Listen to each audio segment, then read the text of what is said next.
First of all, I would like you to think of a time where you mimicked someone or simulated someone's actions. Not in a play, but real life. It could be for any reason. Well, I would like to share my memory.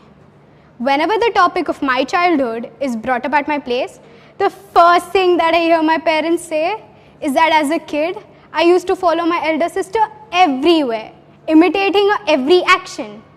I'm sure most of you must have seen this happen somewhere around you, and maybe even at your own places. I never really pondered about this until one day, while I was trying to figure out the derivation of a mathematical equation. That day, my mind was wandering off to every other thing in my head except completing my assignment. So, while I was procrastinating, I thought about the question of why. Why did I mimic the actions of my sister? The most obvious answer would be because she is my sister. But I later comprehended that it was not only my sister whose actions I was influenced by, but everything around me, from the kind of friends I have to the most random post I see on social media. Our environment has shaped our minds in such a way that we all don't even realize it. Most of the advertisements shown on television which are related to the household items feature only female models. So many shows which are based on children focus on crime.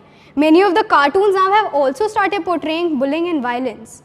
Our generation is said to be a moving example of how our biased and antagonistic world has affected us all. We all are living in a world where our rights are considered more important than everyone else's necessities.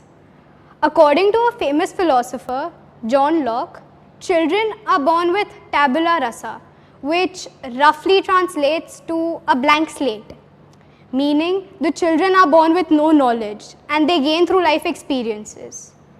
I stand on the same side when he emphasizes on the role of nurturing through environment and its influences. Since the early times, humans have had an innate relation with nature, and we continue to do so. We all seek out environments that have certain qualities. And why wouldn't we, right? However, did you know that an environment can facilitate interactions, improve mood and behavior? For example, a dingy room with stuff lying everywhere will probably invite you to leave another item in the room. But a clean and organized room will encourage you to take time and put things away. In the Stanford prison experiment, 24 men were chosen to find out whether the brutality reported among the guards was dispositional due to the sadistic personalities of the guards or situational, more to do with the prison environment.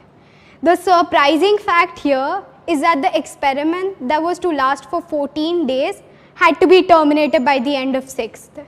Now, why do you think the experiment took a turn? 24 physically and mentally stable men went through emotional breakdowns and extremely aggressive fights, and readily conformed to the roles, especially since they were stereotyped. This is an ideal experiment which states that human behavior has more to do with things outside of us than inside. Quick question, how many of you have ever baked a cake? I'm sure most of you must find baking a tough task. Fun fact, I don't see much difference between baking and our minds. Just like in baking, you require perfect proportions of ingredients to make a soft and spongy cake. You require an appropriate amount of exposure to everything in life in order to be living an almost perfect life. And the cherry on the top is that it's a conscious choice. We have an absolute control over what we let in and let out. And to master that perfect balance is exactly what we need. We all have some unwanted behavior. And the easiest way to change this is to alter something that keeps you stuck in the rut. Our environment manipulates our decisions more than we think. Most of us respond in the same way to the cues that surround us. We go with the default option. If we see a cookie on the counter, we will eat it. If we hear music, we'll probably start tapping our feet. Almost always, we don't actively choose the environment that surrounds us. But it doesn't have to be that way. We can simply put a hurdle in the way of bad behavior and remove barriers to the good ones. Think about the number of steps to perform a habit.